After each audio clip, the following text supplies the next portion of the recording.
welcome everyone to the final day of the CG conference this year. So there's still people dropping in, but to not get out of the schedule, we might as well start in a couple of minutes. So we have today two paper sessions. We will have a final keynote session by a keynote from Jaap. And I'm very much looking forward to the next 4 hours of conference. And I will just now hand over the floor to Ting to chair the first session. Go ahead. Thank you. Can you hear me? Yes, it's okay. Yes. Yes, thank you. Okay, so the first session of the day is session 4, social aspects of games. Very happy to chair this session. And the first paper is titled Now You See Me, Recognizing the Player's Arousal Changes in the Game Through Game Footage Videos and Game Context Features. Could I get the presenter, Yisha, to share their screen, please? Thank you. Thank you. I'll share the screen. Nice. And please take note of the timer. Thank you. So, hello everyone. It's a great honor to present our research today to you. And my name is Isha from the Graduate School of Information Science and Engineering at Rasmussen University, especially from the Intelligent Computer Entertainment Laboratory. So today I will present our research title, Now You See Me, Recognizing the Player's Arousal Changes in the Game through Game Footage Videos and Game Context Features. So here is the my presentation outline. So first, I will introduce our research background and objective. So nowadays, players seek personalized experience in games. So applying affect computing in games can provide such experience. Many studies has focused on affect computing in games based on subject-related modalities, such as facial experience, body language, speech, and physiological signals. But using these subject-related modalities will face hardware limitations and ethical considerations, such as several of the sensors used in the laboratory can be invasive, impractical, or even impossible to use in real-world scenarios. And collecting facial data in real-world environments may involve very sensitive personal privacy issues. So the question is, can we apply affect computing in the game through subject-agnostic modalities to overcome the challenge instead of using the subject-related modalities? So we focus on some subject-agnostic modality in games. So we focus on these two subject-agnostic modalities. The first is game footage videos. It's easy to understand. And the second is game context features. What is the game context features? It's the gameplay temperature data cover some basic game attributes, including spatial attributes and event attributes. I will show some detail in later parts. And also find the findings in some works reveal that the audio-visual cues or the game context features provide valuable insight into affect interaction and affect modeling. However, in their work, when evaluating their methods across different games, in some games, due to some design patterns in the game, their methods are harder to recognize players' arousal changes than in other games.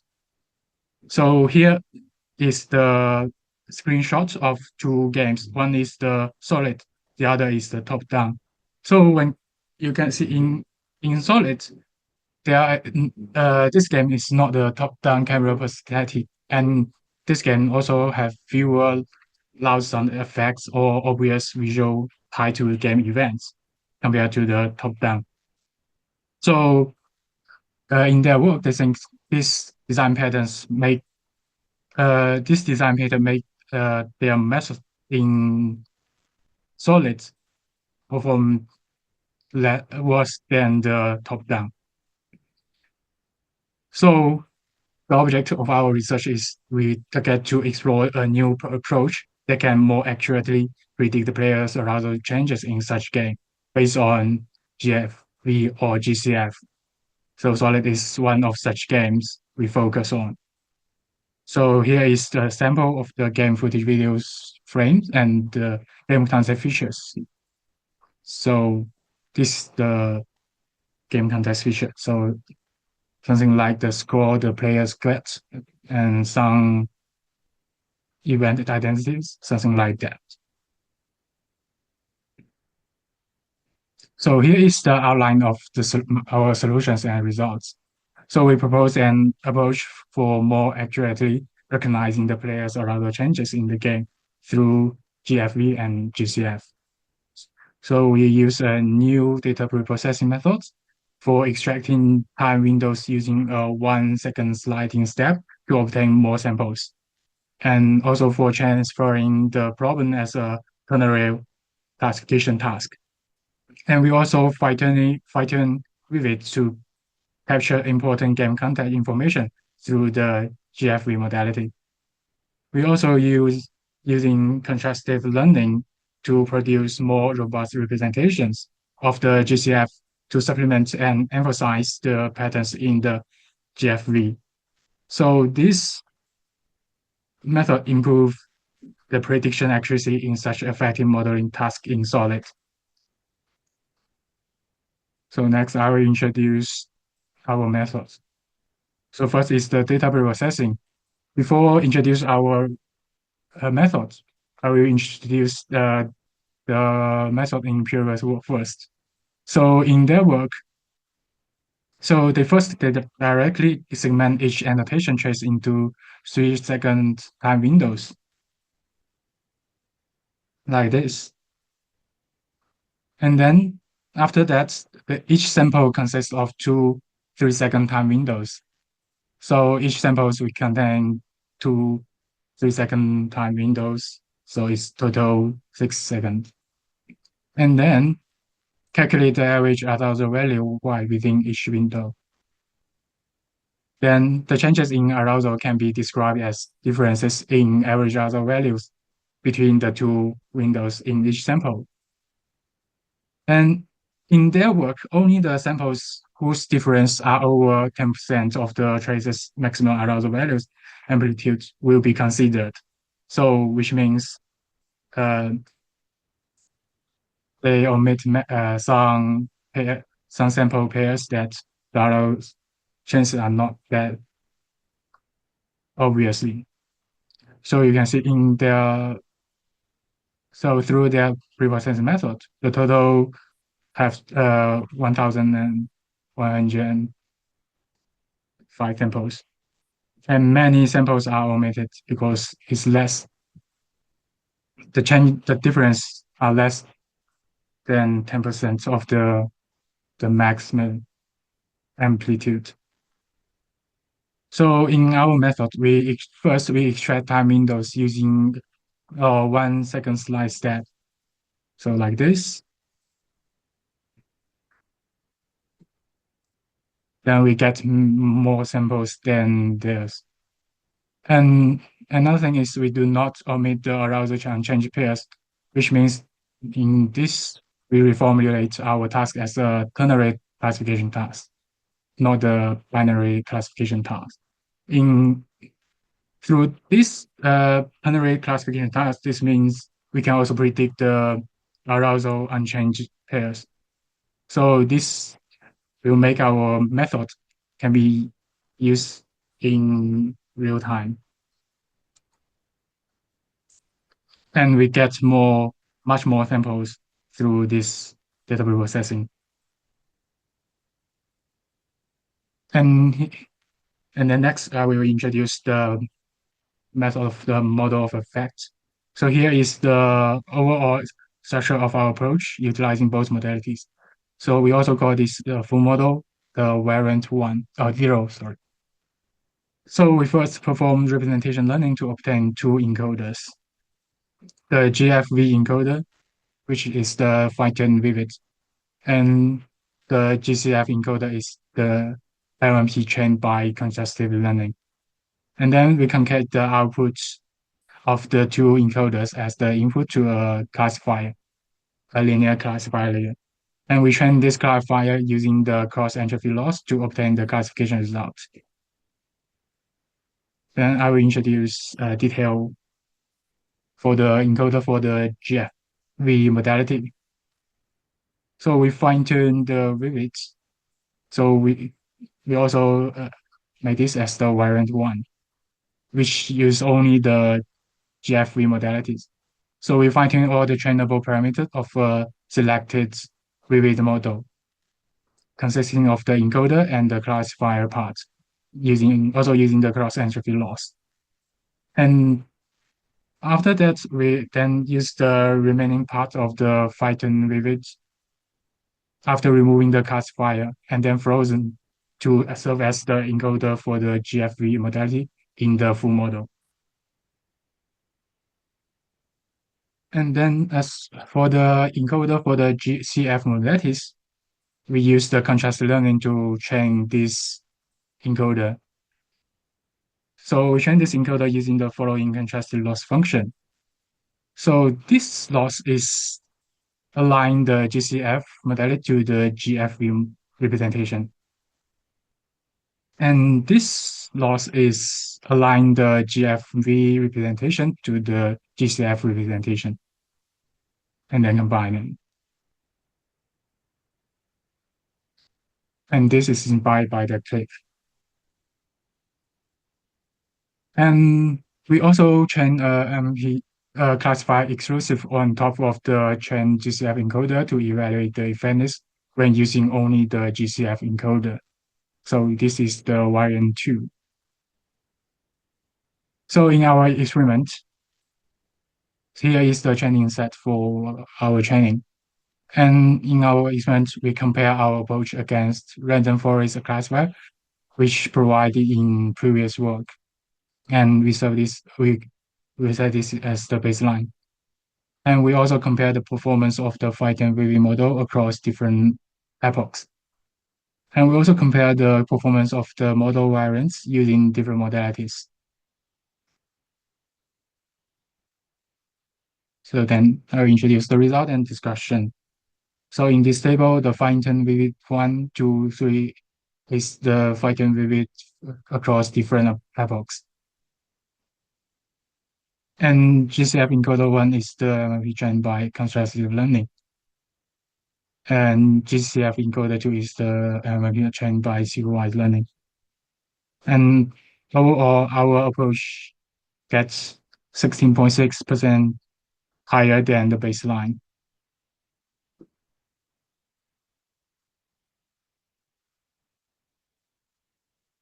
And when comparing these three variants, so the variant utilizing both modalities perform better than using unimodal. And we can also see the GCF modality plays a significant role using than using only the GCF encoder. So using only the GCF encoder does not work well. And we think this is because the GCF contains only the abstract features, and they have this modality has less information than the GFV, and the GFV contains more relevant information than the GCF.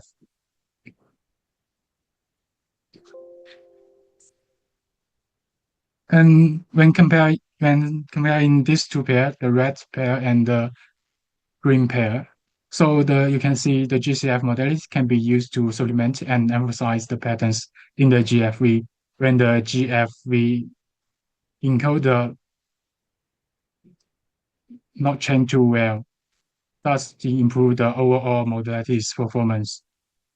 But when the GFV encoder trained well, then the GCF modality make less importance than in the when the GFV encoder failed to recognize them well. So we also compare the fine-tune the vivid from different epochs and also compare the train the vivid 10 epochs from scratch. So we can see some knowledge of the vivid learned from the kinetic 400 dataset can be transferred to our tasks by fine-tuning the vivid model using our dataset.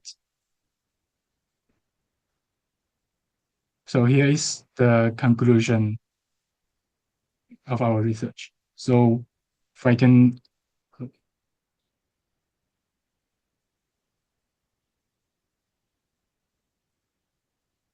So frighten a Chen transform-based model and can achieve higher accuracy in predicting the players' arousal changes in game through the GFV and the GCF. So here is also the future work. Thank you for listening.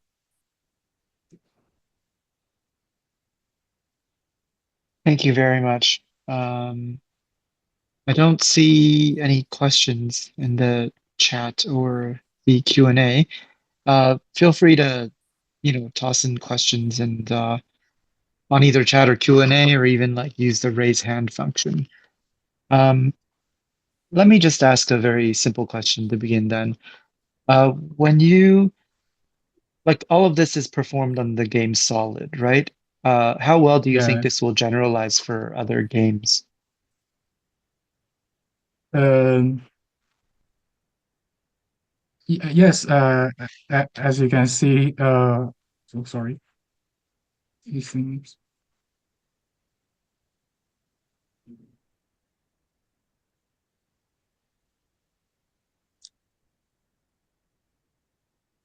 yes, because because our method is based on general transformer uh video classification model Vivid. So I think when transferring, we can also do the transfer learning based on this model, then to recognize other gameplay videos based on other game video. Yeah. So, Can I confirm with you like what arousal um like how it actually exemplifies in human behavior? Like I'm assuming because this is probably like a psychology term. Um yeah. like So, is it when the mm, player is more engaged and is kind of like in an anxious sort of mindset? Like what is actually physically happening when the player's arousal increases and when it decreases? when the players arousal increase, they will feel more engagement and maybe more nervous, something like, or more feel some pressures. And when the decrease, they may feel less engaged and feel um, less pressure, something like that. Yeah. Right. So I think it's kind of Mm, nice that you're doing this with a racing rally game because as yeah. an observer, just looking at the video, it's like if you're watching a sports it's like a watching sports Yeah. live, right? When you see tense moments in the video, it transfers well into like as a human, it's you're able to sort of notice when things become more tense, right? Yes. So, You had a game mm, called Top Down here. yeah. I I'm assuming this would be more difficult to predict whether arousal is increasing or decreasing because of the number of elements in the screen. Yes, but actually, in this game, so the previous method actually has better performance than in Solid because they have much more information in this, yeah, in these videos and in the game context features. Yeah. Yeah, it's very interesting. Yeah. There are no questions still. Okay, one last thing to ask you then, I guess. What how do you see your method can like how would you apply this to, game design, for example? Actually, I consider based on this. So it, this is in the game detection part, right? So based on this detection, when we are knowing the players allow changes, then we can, based on these changes, then we did some procedurally content generation to do some adaptation to adjust the player's arousal, something like that. I see. And you're assuming arousal increases a good thing, right? It keeps the players engaged. Not always, not keep increasing. Actually, I think it's also like the flow theories. So actually, it's basing on the suitable level is much will better than in the higher arousal or lower or very low arousal. I see. So Well, yeah, thank you. That's pretty much all the time. Thank you very much for your presentation. thank you. Yes. Okay, so for the second presentation, um, Daniel Görlich is going to present sexual harassment in Valorant and Overwatch voice chats. Could I get you to share the screen, please, Daniel? Yes, of course. Here we go. I hope you see it. Yes, thank you. Please begin Perfect. whenever you're ready. Thanks a lot. So I welcome you to my presentation of Maximilian Wagner's, Markus Breuer's, and my studies on harassment in esports. The presentation is hanging. Here we go. Markus Breuer, a colleague from my previous workplace in Heidelberg, and I had already published a book on esports in 2020 in the second edition in 2022. And the book already contained a chapter about sexism in esports based on an interview with Marlies Brunhofer called Maestra, one of the most famous German-speaking female e-athletes from Austria, actually. And the studies I present today are based on a bachelor thesis written by Maximilian Wagner, a student of mine who has since worked for one of Germany's biggest game publishing companies, Gameforge. Markus Breuer and I therefore reviewed his data and his data analysis. Well, as you know, esports is a global phenomenon. The estimated market size is about $2.3 billion in 2023. The audience is estimated of about 921 million people in 2022. And we have about 3.2 million professional players worldwide. Although esports are still considered a male-dominated sports, the numbers actually contradict this assumption. 45% of female players in the United States, and in Europe and Germany, we already have 48% of players. But when we look at viewers of esports tournaments, these numbers are pretty different. We only have about 22% of female viewers of esports tournaments, and we only have 5% professional female players and only about 5% female participants in esports tournaments. There are several quotes indicating that women players rarely compete at the topmost levels of esports, and there are several discussions on the potential reasons. For example, sexism, harassment or toxic behavior and unsportsmanlike conduct are typical reasons that are assumed to lower the number of female players in the higher and professional leagues. Several authors assume that cybersexism and its manifestations are, I found a nice quote, a harsh reality for female gamers. And there are several empirical studies. For example, men report more forms of online harassment, such as insults and ridicule, but women players are more often sexually harassed and stalked than men. We have countless testimonials from female players, like the one from Maestra, including professional players from all leagues. The esports industry itself is also largely male-dominated. There is a study that found that even the Scandinavian esports organizations are highly gendered, and a study which I linked incorrectly found that all women from this organization reported experience of discrimination and exclusion, but none of the male informants described such incident. Jesse Fox and Wayang Teng assume that harassment in online gaming may be at least partly caused by anonymity. Based on the side theory, they assume that a sort of de-individualization takes place, and the players therefore become a faceless part of a group, which means that they adapt to a group's behavior and stop, for example, behaving the way they would normally do. In many esports games, voice chat is the preferred communication tool. It is synchronous and it is largely unmoderated.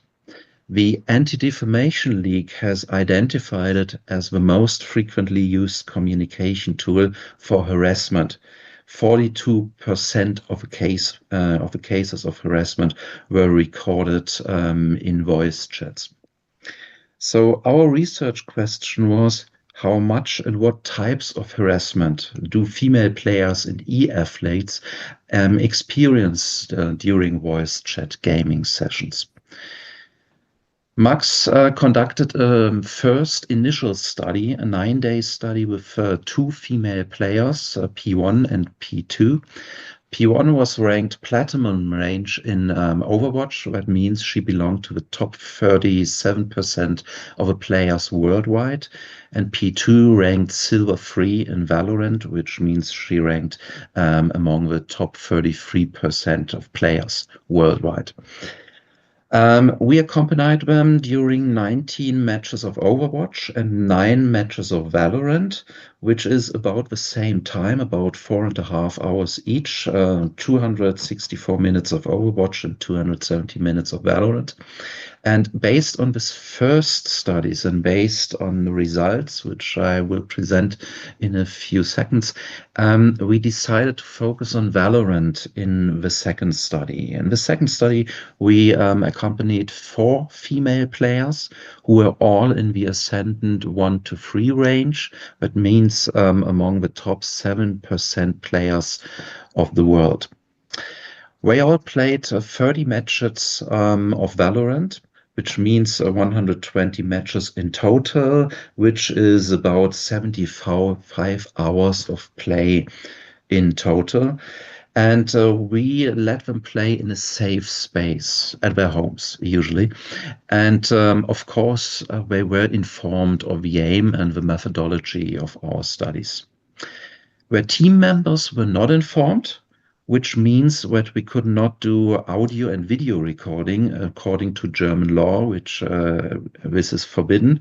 So we had to transcribe voice chats. We recorded them in a written form and then transcribed them later to a methodology proposed by Dresing and Pale, as you can see in source number 31 on the bottom of this page.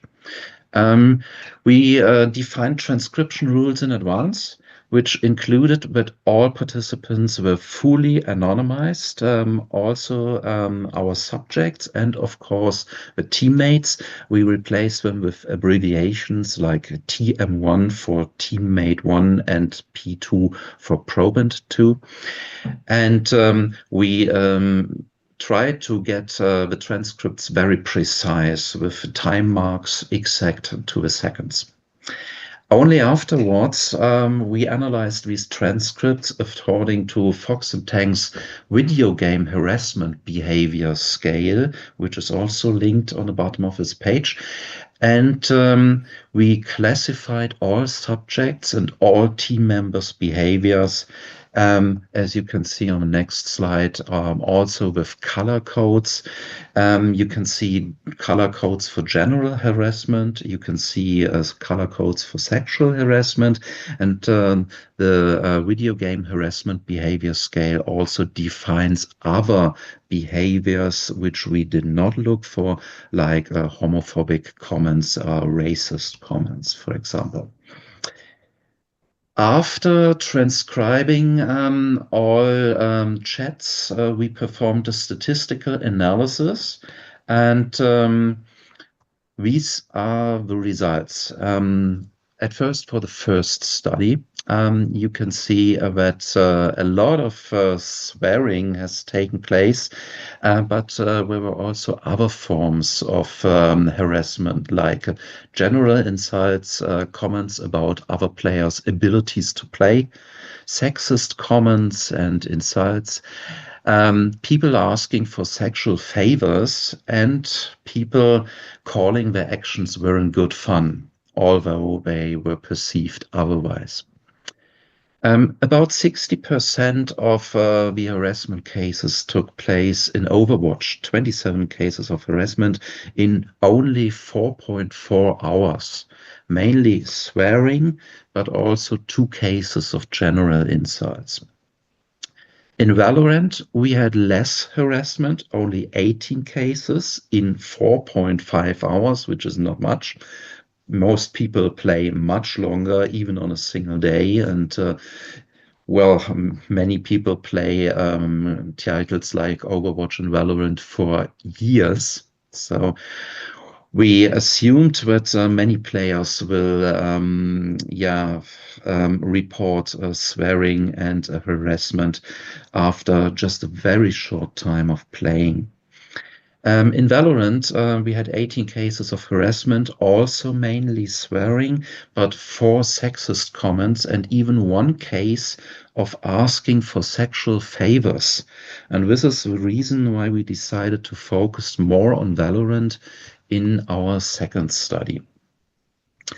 In our second study, which contained 120 matches, we recorded 752 cases of general harassment, which means 6.18 per match. 582 cases of swearing, which means we had about 77.4% swearing in 80.8% of the matches. So swearing in 4 of 5 matches. We recorded 67 cases of general verbal abuse in a quarter of the matches, and 54 cases of mocking or questioning players' skills in 7.2% of matches. In 2 cases, we also recorded team members asking other team members or our probants to commit suicide, which should be considered a physical threat according to the classification from Fox and Ting. 3 of our 4 subjects experienced trolling between 3 and 26 times. The 4th subject experienced no trolling, which may be a coincidence. And we also recorded 16 cases of discrimination in only 120 matches, like, who the fuck do you are, French fuck? But the main point is that we found 82 cases of sexual harassment in only 120 matches, which affected also 3 of 4 subjects, including 12 requests for sexual behaviors and 1 joke about rape, which you can see on the bottom of this slide. I don't want to repeat this now. So our conclusion is we found a lot of general harassment. We found that it is so common that we assume that hardly any player is spared from it for long. Of course, there is a lot of swearing, there's a lot of trash talking in almost every match, no matter which team members took place or took part. Well, we have a generally rough tone, which might drive female players away from not only Valorant, but probably also other esports titles. When we look at Overwatch, we recorded harassment only in our first studies, 1.5 times. It's as much harassment, less intense though. But what if we had chosen Overwatch for our second study? We assume that we would have seen similar results, and this is going to be one of our next projects that we want to repeat our study with more players and more games over a longer period of time to get more exact dates. But one thing we can say for sure is that participant observation with ratings based on the video game harassment behavior scale is an adequate means of collecting data. And that's already it. Thanks for your attention. Thank you very much. Right on time.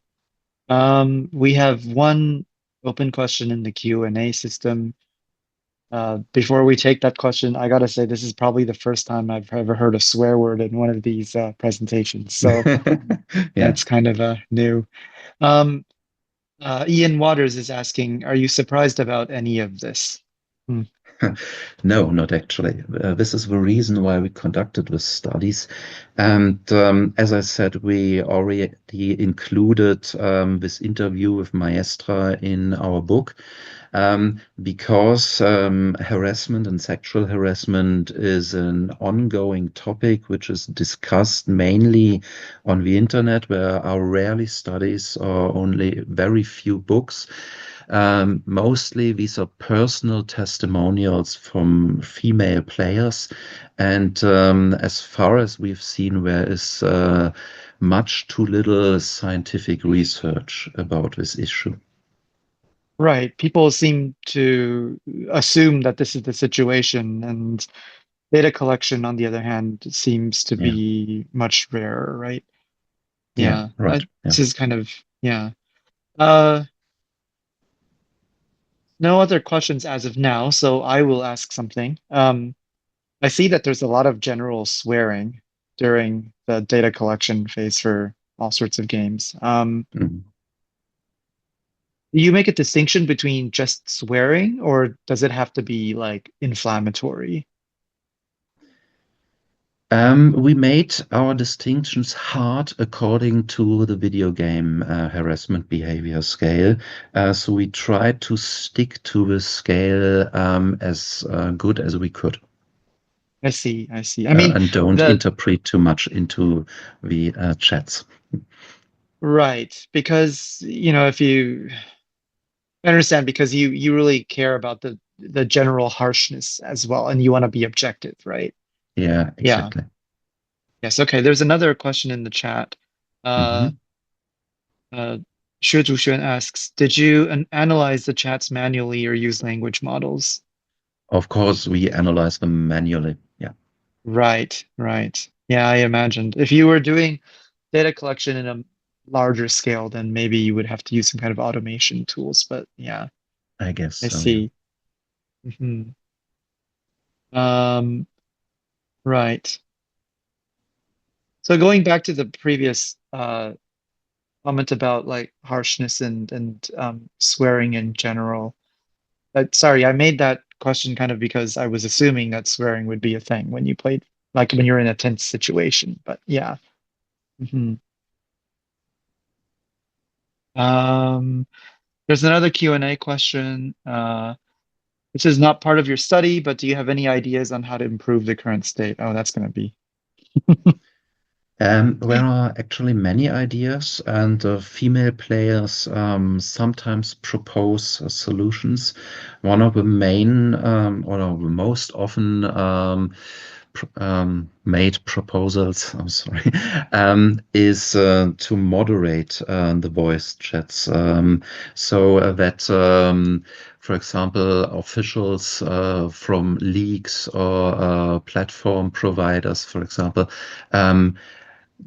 have or should get the duty of moderating these voice chats. Up till now, some of the game studios and publishers and platform providers had already reacted in the past and were made it more easily for players to, for example, mute other players so that they don't have to read their insults anymore. I always find it actually kind of impressive how people are able to find ways to troll other players, right? Like, for example, in Yeah. Hearthstone, there's no chat function, nor is there any voice, and there's only like pre-made polite interactions, and yet people still find ways to troll the other person on the other. That's it. Yeah. One more thing is why we want to repeat the study with Overwatch is that Overwatch is a pretty famous game among women.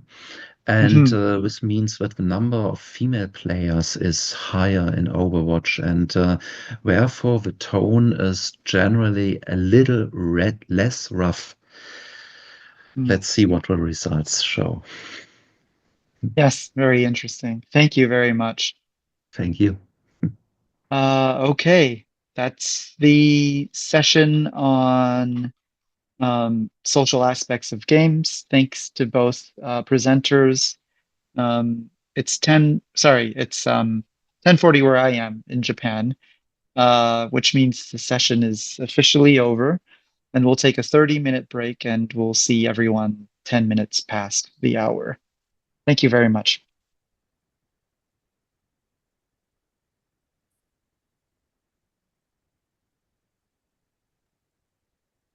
Yeah, thanks, Ting Han, for chairing this session, and thanks to No worries. It's a both short of session. the speakers. Yeah, you did a good job. Very, very nice.